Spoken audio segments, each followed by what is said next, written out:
Hey guys, in this video I'm going to be going over my favorite places to buy LEGO pieces and things I do to get the most pieces for the least amount of money. The three places I'm going to talk about are Bricks and Minifigs, Online Pick-a-Brick, and Bricklink.com. Let's get into it. So one of my favorite places to buy bulk LEGO pieces is this store called Bricks and Minifigs. It's like a used LEGO store where you can find all sorts of stuff there, and they have these just bins of bulk pieces you can dig through. And so this is my most recent haul from there, and let's open it up and see what I got.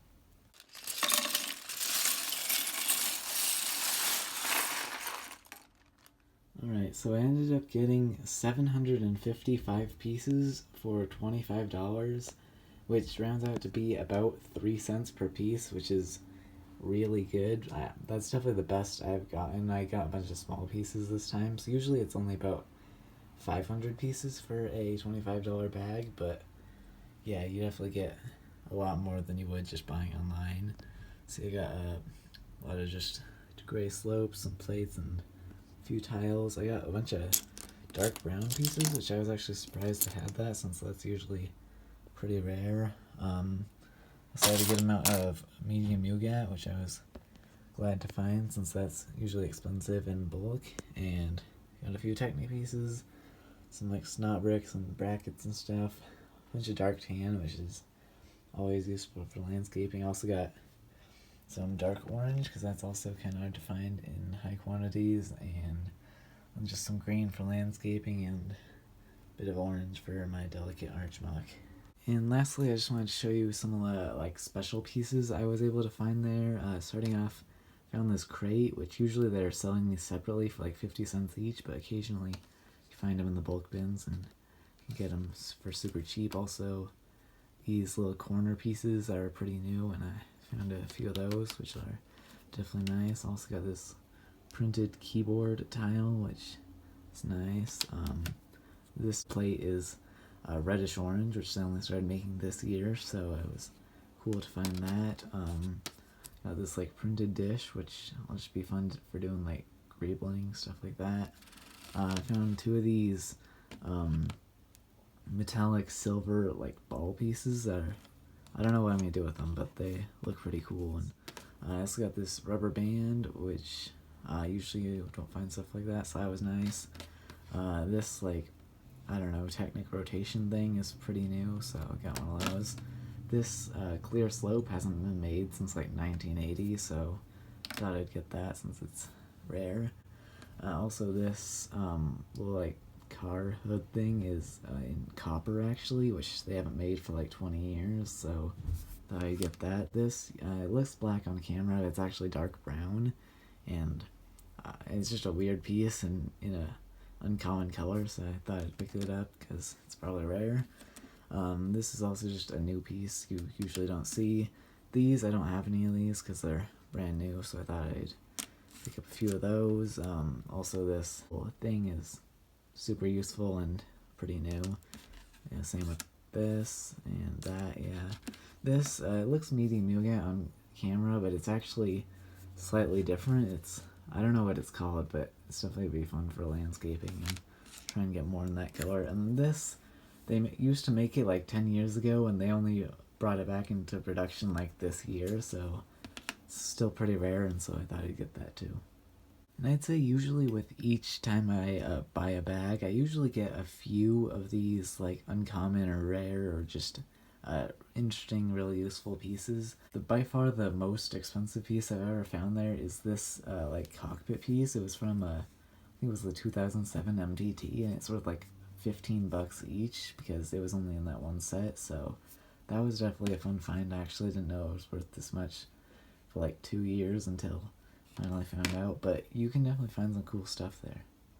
And yeah, you'll probably be getting prices at around like 3 to 8 cents per piece, which is much better than you'll ever get like online, especially if you count shipping in.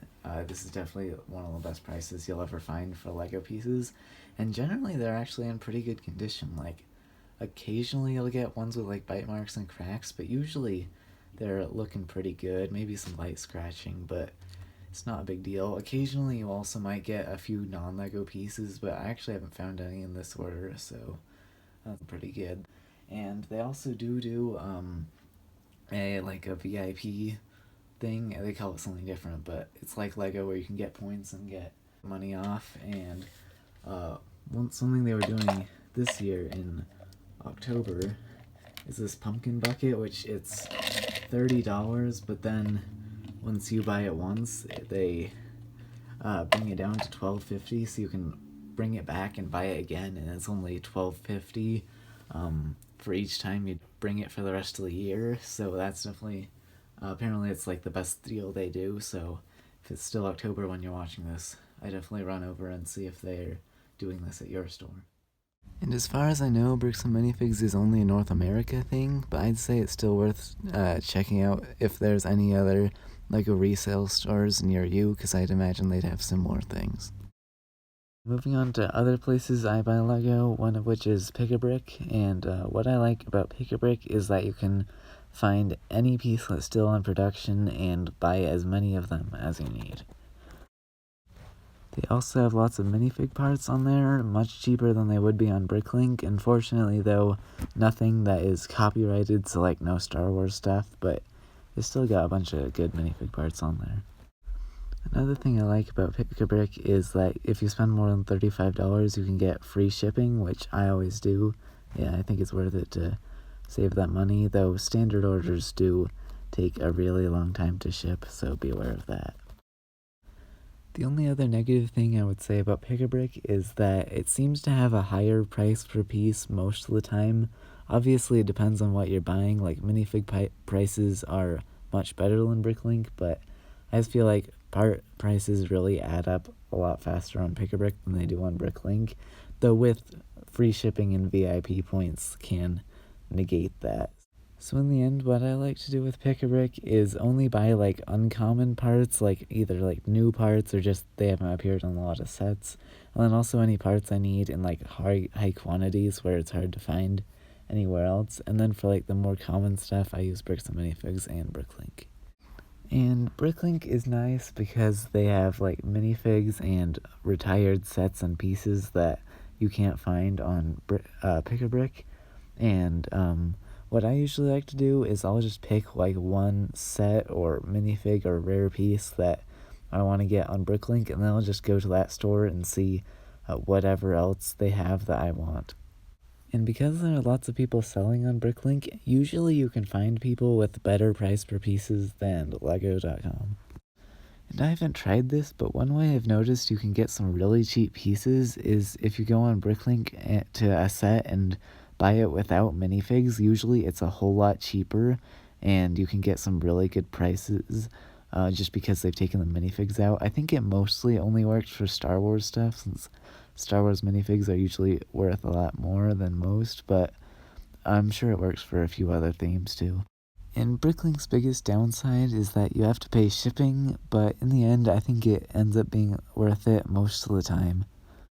So in the end, what I do is I like to go to Bricks and Minifigs first and then just load up on lots of different pieces for doing MOCs, and then I can go on Bricklink and Pick-a-Brick depending on what I need and get more specific pieces. I hope you found this video helpful. Thanks for watching.